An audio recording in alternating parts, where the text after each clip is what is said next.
अस्सलाम वालेकुम वरहमतुल्लाहि वबरकातुहू। डियर स्टूडेंट्स, इंडिकेट पेपर 2023 जो ईटा ने कंडक्ट किया था केपीके में, उसी पेपर की केमिस्ट्री के एमसीक्यूज़ की सॉल्यूशन हमने स्टार्ट कर चुका है। उसी ही पेपर के 10 एमसीक्यूज़ हमने 3 अलग अलग वीडियो में डिस्कस कर चुके हैं। आज की वीडियो में इन 3 एमसीक्यूज़ के ऊपर हम बात करेंगे, डिस्कशन करेंगे। हाँ स्टूडेंट्स, मैं बार बार कहता हूँ कि यहाँ पे मैं ओरली एक्सप्लेनेशन ज़्यादा करता हूँ। अगर आप लोगों ने एमसीक्यूज़ पे पूरा कंसेप्ट क्लियर करना है कि ये ऑप्शन क्यों करेक्ट है, बाकी क्यों गलत है, तो आपके पास पेन रजिस्टर होना चाहिए। वीडियो को स्लो स्पीड पे प्ले करें। हाँ, अगर आपने करेक्ट ऑप्शन देखना है तो फिर तो ठीक है, जिस तरह आप लोग वीडियो वॉच करते हो। अच्छा, चलो स्टार्ट करते हैं। आज जो हमारे साथ फर्स्ट एमसीक्यूज़ हैं वो 133 एमसीक्यूज़ हैं। ये वाला देख ले students. Which one of the following is the example of polar molecular solid. अच्छा, मॉलिक्यूलर सॉलिड डियर स्टूडेंट्स वो सॉलिड होते हैं, वो सॉलिड की जिनमें कंस्टिट्यूएंट पार्टिकल्स मॉलिक्यूल्स हो। हाँ, वो सॉलिड जिनमें कंस्टिट्यूएंट पार्टिकल मॉलिक्यूल्स हों, तो ऐसे सॉलिड को हम मॉलिक्यूलर सॉलिड कहते हैं। हाँ, इन मॉलिक्यूलों के बीच में जो अट्रैक्टिव फोर्स होता है वो भी वंडरवाल फोर्स होता है। यानी इंटरमॉलिक्यूलर फोर्स के थ्रू कंस्टिट्यूएंट पार्टिकल मॉलिक्यूल्स जिस सॉलिड में अटैच हों, उस सॉलिड को हम कहते हैं डियर स्टूडेंट मॉलिक्यूलर सॉलिड। दोबारा देखें, ओ सॉलिड की जिसमें कंस्टिट्यूएंट पार्टिकल मॉलिक्यूल्स हों और ये मॉलिक्यूल्स वंडरवाल फोर्स के थ्रू इस सॉलिड में अटैच हों, कनेक्टेड हो, इकट्ठा हों, तो ऐसे सॉलिड को हम मॉलिक्यूलर सॉलिड कहते हैं। हाँ, अब ये एमसीक्यूज कहाँ से लिया गया है?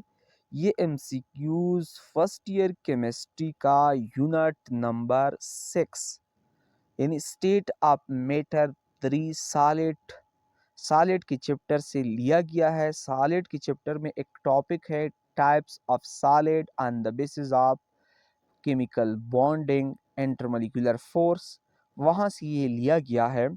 हाँ, मॉलिक्यूलर सॉलिड पेयर दो तरह की होते हैं, एक कुछ पोलर मॉलिक्यूलर सॉलिड होते हैं, कुछ नॉन पोलर मॉलिक्यूलर सॉलिड होते हैं। हाँ, आइस, आयोडीन, कॉपर, फास्फोरस। याद रखें स्टूडेंट्स कि यहाँ पे ये जो फास्फोरस है, ये जो फास्फोरस है यहाँ पे, ये भी मॉलिक्यूलर सॉलिड है, ठीक है।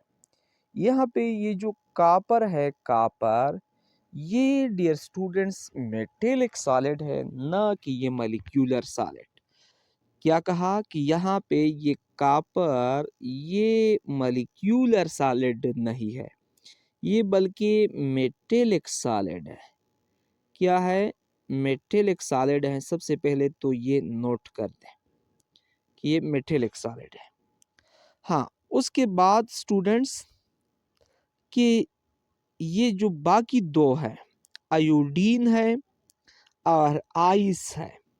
हाँ, ये आयोडीन जो है ये भी मॉलिक्यूलर सॉलिड है, आइस भी मॉलिक्यूलर सॉलिड है। यहाँ पे 3 मॉलिक्यूलर सॉलिड हो गए, फास्फोरस, आयोडीन, आइस। हाँ, हमें पता है कि फास्फोरस का जो मॉलिक्यूल होता है वो P4 होता है, P4। ये नॉन पोलर मॉलिक्यूल्स है। हाँ, जिस सॉलिड में मॉलिक्यूल्स नॉन पोलर हों तो फिर ये solid non polar molecular solid consider होता है। आयोडीन भी हमें पता है कि आयोडीन का मॉलिक्यूलर फार्मूला है I2। ये भी नॉन पोलर मॉलिक्यूल्स है, ये भी नॉन पोलर मॉलिक्यूल है। हाँ, जिस सॉलिड में नॉन पोलर मॉलिक्यूल हो तो वो भी नॉन पोलर मॉलिक्यूलर सॉलिड होता है। हाँ, लेकिन आइस जो है डियर स्टूडेंट्स, आइस हमारे साथ जो आइस है, ये आइस आइस तो H2O की सॉलिड फॉर्म है। H2O हमें पता है डियर स्टूडेंट्स कि H2O पोलर मॉलिक्यूल होते हैं, पोलर मॉलिक्यूल होते हैं H2O। हाँ, आइस बिल्कुल आइस में H2O के मॉलिक्यूल्स होते हैं, H2O पोलर मॉलिक्यूल है। हाँ, ये आइस जो होगा ये पोलर मॉलिक्यूलर सॉलिड होगा। ये इस एमसीक्यूज की कहानी है। Phosphorus iodine non polar molecular solid है। हाँ, कॉपर मेटेलिक सॉलिड है। आइस पोलर मॉलिक्यूलर सॉलिड है। ठीक है स्टूडेंट्स। हाँ, नेक्स्ट हमारे साथ जो एमसीक्यूज है स्टूडेंट्स वन 134 ये वाला एमसीक्यूज है, ये वाला देख ले, ये वाला एमसीक्यूज है 134। Which of the following ions form most stable complex. हाँ, अगर हम बात कर ले कि ये एमसीक्यूज कहाँ से लिया गया है, पहले बात ये हम करें कि ये एमसीक्यूज कहाँ से लिया गया है। ये MCQs dear student second year chemistry जो है, सेकेंड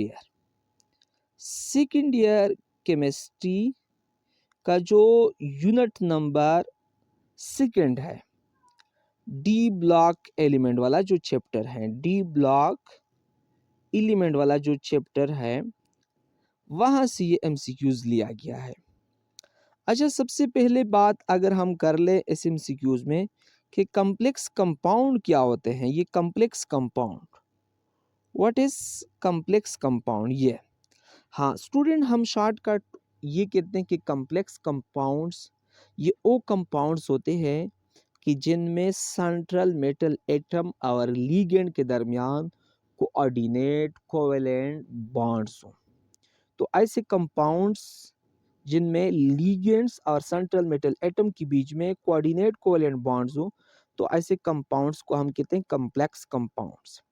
हाँ, या इस तरह भी हम डिफाइन करते हैं कि कॉम्प्लेक्स कंपाउंड ये वो कंपाउंड्स होते हैं जो सॉलिड और सॉल्यूशन दोनों स्टेट में स्टेबल होते हैं, लेकिन सॉल्यूशन स्टेट में भी ये अपना आइडेंटिटी लॉस नहीं करता है, सॉल्यूशन की स्टेट में भी अपना आइडेंटिटी बरकरार रिटेन रखता है।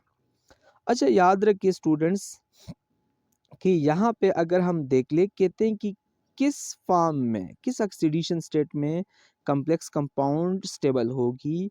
हाँ, याद रखिए डियर स्टूडेंट्स, तो ये जो एमसीक्यूज है इसका जो ऑप्शन है ए कॉपर है +2, निकल +2, आयरन +2, मैंगनीज +2, सब +2 स्टेट में है। याद रखिए कि मैंगनीज का जो स्टेबल कंपाउंड होता है वो +7 ऑक्सीडेशन स्टेट में होता है। मैंगनीज +7 ऑक्सीडेशन स्टेट में मोर स्टेबल होता है, ये कॉम्प्लेक्स ज़्यादा स्टेबल होता है। हाँ, +2 ऑक्सीडेशन स्टेट में भी ये स्टेबल होता है +2 ऑक्सीडेशन स्टेट में। हाँ, उस ये मैंगनीज की कहानी है, ये मैंगनीज की कहानी है। +2 +7 दोनों में ये स्टेबल होता है। +2 में इसके पास डी ऑर्बिटल में 5 इलेक्ट्रॉन होते हैं, ये हाफ फिल्ड होता है, इसी वजह से +2 में ये स्टेबल होता है।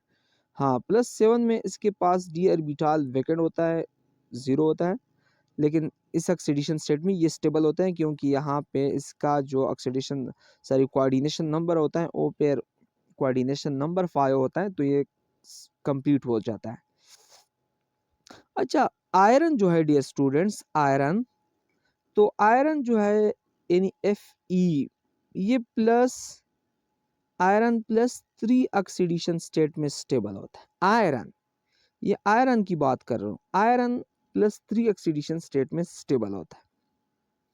+3 ऑक्सीडेशन स्टेट में आयरन स्टेबल होता है क्योंकि जब +3 ऑक्सीडेशन स्टेट में आयरन हो तो इसके पास डी ऑर्बिटल में 5 इलेक्ट्रॉन होते हैं।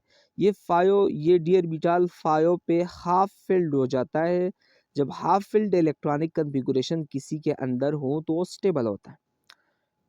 आयरन अगर +3 ऑक्सीडेशन स्टेट में हो तो इसके पास डी ऑर्बिटल में 5 इलेक्ट्रॉन होते हैं, तो ये पेयर स्टेबल होता है। लेकिन +2 ऑक्सीडेशन स्टेट में आयरन के पास डी ऑर्बिटल में 6 इलेक्ट्रॉन होते हैं। ये पार्शियली फिल्ड इलेक्ट्रॉनिक कन्फिगुरेशन है, इसी वजह से ये +2 में अनस्टेबल होता है। इसी वजह से यहाँ पे डियर स्टूडेंट्स ये जो सी ऑप्शन है ये बिल्कुल गलत है। ये तो बिल्कुल गलत है क्योंकि +3 ऑप्शन +3 ऑक्सीडेशन स्टेट में ये स्टेबल होता है।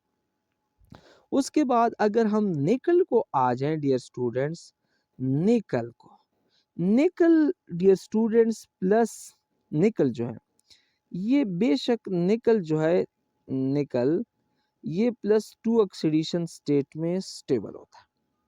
ये +2 ऑक्सीडेशन स्टेट में इसकी कंपाउंड स्टेबल होते हैं, कॉम्प्लेक्स कंपाउंड स्टेबल होते हैं +2 ऑक्सीडेशन स्टेट में। हाँ, कॉपर जो है, कॉपर की जो +1 ऑक्सीडेशन स्टेट है ये स्टेबल होता है। +1 ऑक्सीडेशन स्टेट में ये ज़्यादा स्टेबल होता है। हाँ, कॉपर +1 +2 में नहीं, यहाँ पे जो ए ऑप्शन आंसर की में ए ऑप्शन मैंने लिखा है, सॉरी यहाँ पे ये ए ऑप्शन करेक्ट नहीं है स्टूडेंट्स, ये ए ऑप्शन भी गलत है क्योंकि कॉपर +2 ऑक्सीडेशन स्टेट में अनस्टेबल होता है। क्यों? क्यों? कॉपर जब +1 ऑक्सीडेशन स्टेट में हो तो फिर इसके साथ डी ऑर्बिटल में 10 इलेक्ट्रॉन होते हैं।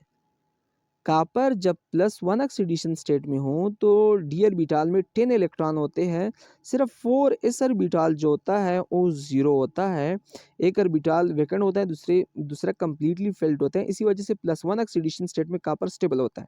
लेकिन जब कॉपर +2 ऑक्सीडेशन स्टेट में हो तो फिर कॉपर के पास 4s के अंदर 0 इलेक्ट्रॉन होते हैं और 3d ऑर्बिटल के अंदर 9 इलेक्ट्रॉन होते हैं। 9 तो एक पार्शियली फिल्ड इलेक्ट्रॉनिक कन्फिगुरेशन है, इसी वजह से +2 ऑक्सीडेशन स्टेट में भी ये कॉम्प्लेक्स अनस्टेबल होता है। यहाँ पे जो मोस्ट करेक्ट ऑप्शन है स्टूडेंट्स वो एक्चुअली डी ऑप्शन है, क्योंकि निकल तो ज़्यादा स्टेबल तो निकल ज़्यादा स्टेबल भी निकल डियर स्टूडेंट ज़्यादा स्टेबल भी 0 ऑक्सीडेशन स्टेट में होता है। 0 ऑक्सीडेशन स्टेट में निकल ज़्यादा स्टेबल होता है। लेकिन यहाँ पे मैंगनीज मैंगनीज जो है मैंगनीज जब मैंगनीज डियर स्टूडेंट्स मैंगनीज जो है, एक मिनट मैं ये मिटाता हूँ। अच्छा, मैंगनीज जब +2 ऑक्सीडेशन स्टेट में हो यानी मैंगनीज ये जब +2 ऑक्सीडेशन स्टेट में हो तो इसके पास 4s में 0 इलेक्ट्रॉन होते हैं और 3d ये हाफ फिल्ड होता है। इसी वजह से मैंगनीज +2 ऑक्सीडेशन स्टेट में ज़्यादा स्टेबल होता है। यहाँ पे डियर स्टूडेंट जो करेक्ट ऑप्शन है वो ये है, डी ऑप्शन करेक्ट है। एमसीक्यूज नंबर 134 में डी ऑप्शन करेक्ट है, क्योंकि यहाँ पे +2 ऑक्सीडेशन स्टेट में मैंगनीज का जो डी ऑर्बिटल होता है वो हाफ फिल्ड होता है, इसी वजह से। अच्छा, एमसीक्यूज नंबर स्टूडेंट्स 135 जो है 135 ये एमसीक्यूज देख ले students. All of the following compounds are organic except, बहुत इजी एमसीक्यूज है ये। सेकेंड ईयर केमिस्ट्री का चैप्टर नंबर जो according to total FEC course के मुताबिक सेकेंड ईयर केमिस्ट्री में ये चैप्टर नंबर 15 बनता है। चैप्टर नंबर जो 15 है, sorry chapter number 15 unit number जो 15 है, जो ऑर्गेनिक कंपाउंड्स का जो चैप्टर है वहाँ से लिया गया है। ऑर्गेनिक कंपाउंड्स की चैप्टर से यूनिट नंबर 15 से एमसीक्यूज लिया गया है डियर स्टूडेंट्स। हाँ, बहुत आसान एमसीक्यूज हैं।